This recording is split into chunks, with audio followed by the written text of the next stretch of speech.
அனைவருக்கும் ஸ்தோத்திரம். தொடர்ந்து நாம் தொடர் வேதாகமத்தை வாசிக்கலாம். இந்த நாளிலேயும் தொடக்க நூல் 49 மற்றும் 50, ஆதியாகமம் 49 மற்றும் 50.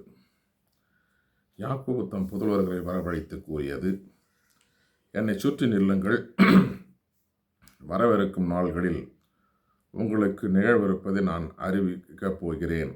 நீங்கள் கூடி வந்து உற்று கேளுங்கள். யாக்கோபின் புதல்வர்களே, உங்கள் தந்தையாக இஸ்ரவேலுக்கு செவி கொடுங்கள். ரூபன், நீயே என் தலைமகன், என் ஆற்றல் நீயே, என் ஆண்மையின் முதற்கனி நீயே, மாண்பிலும் வலிமையிலும் முதன்மை பெற வேண்டியவனும் நீயே. ஆனால் நேரை போல் நிலையற்றவனாய் முதன்மையை பெற மாட்டாய், ஏனெனில் உன் தந்தையின் மஞ்சத்தில் ஏறினாய்.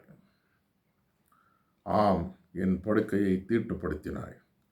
சிமியோன், லேவி இருவரும் உண்மையில் உடன்பிறப்புகளே. அவர்களுடைய வாள்கள் வன்முறையின் கருவிகள். மனமே, அவர்களது மன்றத்தினுள் நுழையாதிரு. மாண்பே, அவர்களது அவையினுள் அமராதிரு. ஏனெனில் கோப வெறி கொண்டு அவர்கள் மனிதர்களை கொன்று குவித்தார்கள். வீம்புக்கென்று அவர்கள் எருதுகளை வெட்டி வதைத்தார்கள். அவர்களது கடுமையான சினம் சபிக்கப்படும். அவர்களது கொடுமையான கோபம் சபிக்கப்படும். அவர்களை யாக்கோபினின்று பிரிந்து போக செய்வேன். அவர்களை இஸ்ரவேலினின்று சிதறடிப்பேன். யூதா, உன் உடன் பிறந்தோர் உன்னை புகழ்வர். உன் கை உன் எதிரிகளின் கழுத்தில் இருக்கும்.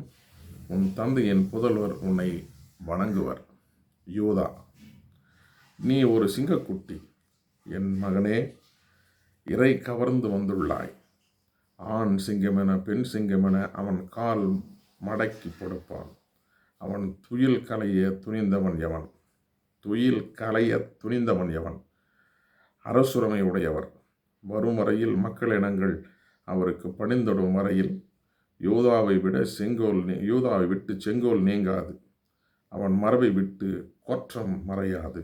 அவன் திராட்சை செடியில் தன் கழுதையையும் செழுமையான திராட்சை கொடியில் தன் கழுதை குட்டியையும் கட்டுவான். திராட்சை ரசத்தில் தன் உடமையையும் திராட்சை சாற்றில் தன் மேலாடைகளையும் தோய்த்திடுவான். அவன் கண்கள் திராட்சை ரசத்தினும் ஒளியுள்ளவை. அவன் பற்கள் பாலினும் வேண்மையானவை. செபுலோன் கடற்கரையில் வாழ்ந்திடுவான். அவன் கப்பல் துறையில் இருந்திடுவான். அவனது எல்லை சீதோன் வரை பரவியிருக்கும். இசக்கார் இரு பொதியின் நடுவே படுத்திருக்கும் வலிமை மிகு கழுதை போன்றவன். அவன் இளைப்பாறும் இடம் நல்லதென்றும் நாடு மிக வசதியானதென்றும் காண்பான். எனவே சுமை தூக்க தோள் சாய்ப்பான். அடிமை வேலைக்கு இணங்கிடுவான். தான் இஸ்ரவேலின் குலங்களில் ஒன்றாக தன் மக்களுக்கு நீதி வழங்குவான். தான் வழியில் கிடக்கும் பாம்பு ஆவான். அவன் பாதையில் தென்படும் நாகம் போல. குதிரை மேல் இருப்பவன் மல்லாந்து விழும்படி அதன் குதிங்காலை கடித்திடுவான். ஆண்டவரே, உமது மீட்பிற்காக காத்திருக்கிறேன். கொள்ளை கூட்டத்தின் தாக்குதலுக்கு உள்ளாவான். அவனும் அவர்களை துரத்தி தாக்கிடுவான். ஆசேரின் நிலம் ஓட்டமிக்க உணவளிக்கும். மன்னனும் விரும்பும் உணவை அவன் அளித்திடுவான். நப்தலி அழகிய மான்குட்டிகளை இடும் கட்டவிழ்ந்த பெண்மான் ஆவான். யோசேப்பு கனித்தரும் கொடி ஆவான். நீரூற்றருகில் மதில் தரும் படரும் கொடி போல் கனித்தருவான். அவனுக்கு வில்லில் வல்லார் தொல்லை கொடுத்தார். அவன் மீது அம்பெய்தார். அவனிடம் பகை வளர்த்தார். ஆனால் அவனது வில் உறுதியாய் நின்றது. அவனுடைய போயங்கள் துடிப்பினை ஏங்கின. எண்ணில் யாக்கோபின் வலியவர் கை கொடுத்தார். இஸ்ரவேலின் பாறையே ஆயராயிருந்தார். உன் தந்தையின் இறைவனே உனக்கு துணை இருப்பார். எல்லாம் அல்லவரே உனக்கு ஆசி வழங்குவார். மேலே வானத்தின் வரும் ஆசியாலும் கீழே ஆழத்தின் வரும் ஆசியாலும் பொங்கைகளுக்கும் கருப்பைகளுக்கும் உரிய ஆசியாலும் அவர் உனக்கு ஆசி வழங்குவார். உன் தந்தையின் ஆசிகள் பழம்பெரும் மலைகளின் ஆசியிலும் என்றுமுள்ள குன்றுகளின் வல்லன்மையிலும் வலியவை. இவை அனைத்தும் யோசேப்பின் மீது இறங்கிடுக. தன் சகோதரின் இளவரசனாய் திகழ்வோனின் நெற்றில் அவை துளங்கிடுக. பென்யமின் பிகிரி கிழிக்கும் ஓனாய்க்கு ஒப்பானவன். காலையில் வேட்டையாடிய இரையை அவன் விழுங்குவான், மாலையில் கொள்ளைப் பொருளை பங்கிட்டுக் கொள்வான்.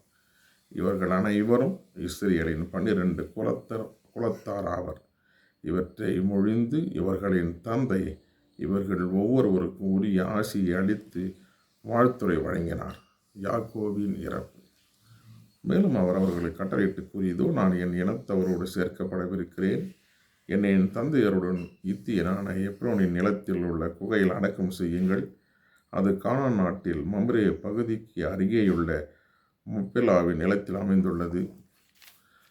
ஆபிரகாம் இத்தியனான எப்ரோனில் அந்த நிலத்தை கல்லறை நிலத்திற்கு விலைக்கு வாங்கினார். அங்கே ஆபிரகாயும் அவர் மனைவி சாராவையும் அடக்கம் செய்தனர்.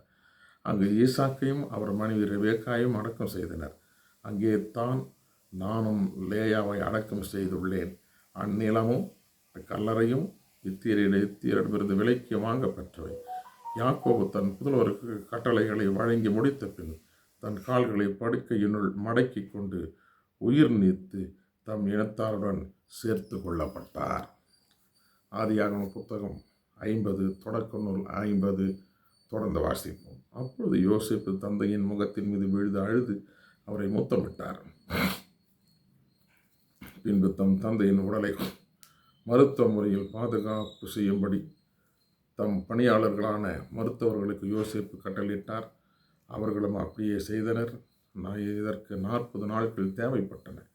ஏனெனில் ஒரு சடலத்துக்கு முறையான பாதுகாப்பு செய்ய 40 நாள்கள் தேவைப்படும். எகிப்தியர் அவருக்காக 70 நாள்கள் துக்கம் கொண்டாடினர். துக்க நாள் முடிந்த பின்பு யோசேப்பு பார்வோன் வீட்டாரிடம், உங்கள் பார்வையில் எனக்கு தயை கிடைத்திருக்கிறது என்றார். பார்வோனின் செவிகள் இவ்வாறு சொல்லுங்கள், என் தந்தை, நான் சாகும் வேலை வந்து விட்டது. ஆகவே நான் எனக்காக கானான் நாட்டில் வெட்டி வைத்துள்ள கல்லறையில் என்னை நீ அடக்கம் செய் என்று சொல்லி என்னிடம் உறுதிமொழி பெற்றுக்கொண்டார். ஆகவே இப்பொழுது நான் அங்கே போய் என் தந்தையை அடக்கம் செய்து விட்டு வர எனக்கு விடை கொடுங்கள் என்றார். பார்வோன், நீ உறுதிமொழி கொடுத்துள்ளபடியே உன் தந்தையை அடக்கம் செய்ய போய் வாரம் என்றான். ஆகவே யோசேப்பு தம் தந்தையை அடக்கம் செய்ய செல்கையில் பார்வோனின் அலுவலர் குடும்பம், பெரியோர், எகிப்து நாட்டு பெரியோர் அனைவரும் அவருடன் சென்றனர். யோசேப்பின் வீட்டார், அவர் சகோதரர், அவர் தந்தை வீட்டார் அனைவரும் அவருடன் சென்றனர். அவர்கள் தங்கள் குழந்தைகளையும் கால்நடைகளையும் கோசேன் பகுதியில் விட்டு சென்றனர். தேர்களும் குதிரை வீரர்களும் அவருடன் சென்றார்கள். இப்படியாக மிகப்பெரிய பரிவாரம் அவரை புடை சூழ்ந்து சென்றது. அவர்கள் யோர்தான் நதிக்கு அப்பால் இருந்த கோரேன் அத்தத்து என்ற இடத்திற்கு வந்ததும் அங்கே ஓலமிட்டு கதறி ஒப்பாரி வைத்து பெரிதும் புலம்பினர். யோசேப்பு தம் தந்தைக்காக 7 நாள் புலம்பல் சடங்கு நடத்தினார். அங்கே கானான் நாட்டில் வாழ்ந்த மக்கள் கோரேன் அந்தத்தில் நடந்த புலம்பல் சடங்கை கண்டு, இது எகிப்தியரது பெரும் துயர புலம்பல் சடங்கு என்றனர். ஆகவே தான் யோர்தானுக்கு அப்பால் இருந்த அந்த இடத்திற்கு ஆபேல் மிஸ்ராயிம் என்று பெயர் வழங்கலாயிற்று. இப்படியாக அவருடைய புதல்வர் அவர் கட்டளைப்படியே அவருக்கு செய்ய வேண்டியதெல்லாம் செய்தனர்.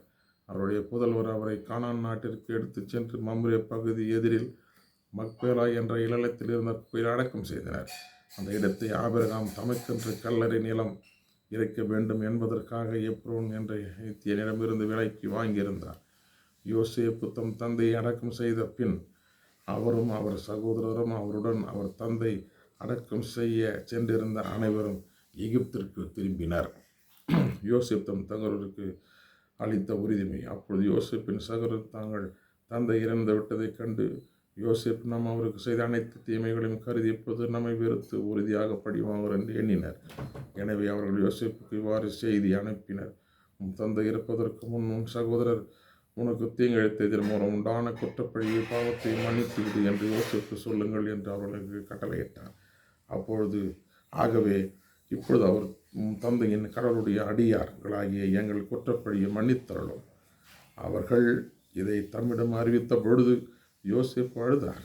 அவர் சகோதரரும் அழுது அவர் முன் தாழ்பணிந்து, நாங்கள் அடிமைகள் என்றனர். யோசேப்பு அவரோடு, அஞ்சாதீர்கள், நான் கடவுளுக்கு இணையானவனா? நீங்கள் எனக்கு தீமை செய்ய நினைத்தீர்கள், ஆனால் கடவுள் அதை இன்று நடப்பது போல் திரளான மக்களை உயிரோடு காக்கும் பொருட்டு நன்மையாக மாற்றிவிட்டார். ஆகவே இப்பொழுது அஞ்ச வேண்டாம், உங்களையும் உங்கள் குழந்தைகளையும் நான் பேணி காப்பேன் என்றார். இப்படியாக அவர் அவர்களுக்கு ஆறுதல் அளித்தார். அவர்களுடன் இதமாக பேசி வந்தார். யோசேப்பின் இறப்பு. யோசேப் நம்ம தந்தையின் வீட்டாரை எகிப்தில் கூடியிருந்தனர். யோசேப்பு 40 ஆண்டுகள் 110 ஆண்டுகள் யோசேப்பு 110 ஆண்டுகள் உயிர் வாழ்ந்தார். எப்ராஹிமின் 3ஆம் தலைமுறையை பார்க்கும் வரையிலும் மனாசேயின் மகன் மாக்கிரின் குழந்தைகள் தம் மடியில் வெளியான வரையிலும் யோசேப்பு உயிர் வாழ்ந்தார். யோசேப் தம் சகோதரியிடம், நான் சாகும் வேளை வந்துவிட்டது, ஆனால் கடவுள் உங்களை கனிவுடன் சந்திக்க உறுதியாக வருவார். ஆபிரகாம், ஈசாக்கு, யாக்கோபுக்கு தாம் கொடுப்பதாக வாக்களித்த நாட்டிற்கு இந்த நாட்டில் அவர் உங்களை அழைத்து செல்வார் என்றார். மீண்டும் யோசேப்பு, கடவுள் உங்களை கனிவுடன் சந்திக்க உறுதியாக வருவார். அப்பொழுது நீங்கள் என் எலும்புகளை இங்கிருந்து எடுத்து செல்லுங்கள் என்று சொல்லி இஸ்ரவேல் புதரிடமிருந்து உறுதிமொழி பெற்றுக்கொண்டார். யோசேப்பு தம் 110ஆம் வயதில் இறந்தார். அவரது உடலை மருத்துவ முறைப்படி பாதுகாப்பு செய்து எகிப்தில் ஒரு பெட்டியில் வைத்தனர். வாசிக்க தெரிந்து கொள்ளப்பட்ட இந்த நாளான ஆதியாகம புத்தகம் 49-50 வாசித்து முடிந்தாயிற்று. தொடர் வேதாகமத்தில் முதல் அத்தியாயமாகிய தோரா என்று அழைக்கப்படுகின்ற ஆதியாகம புஸ்தகத்தின் முடிந்தாயிற்று. கடவுளுக்கு மகிமையும் மாட்சிமையும் சதா காலையில் உண்டாவதாக. பிரியமானவர்களே, தொடர்ந்து நாம் வேதத்தை வாசிப்போம். வேதத்தை வாசிக்க வேண்டும் என்பதுதான் இதனுடைய நோக்கம். ஆகவே தொடர்ந்து தொடர் வேதாகமத்தில் இணைத்திருங்கள். கர்த்தர் நம்மையும் குடும்பங்களையும் ஆசீர்வதிப்பாராக. ஆமென்.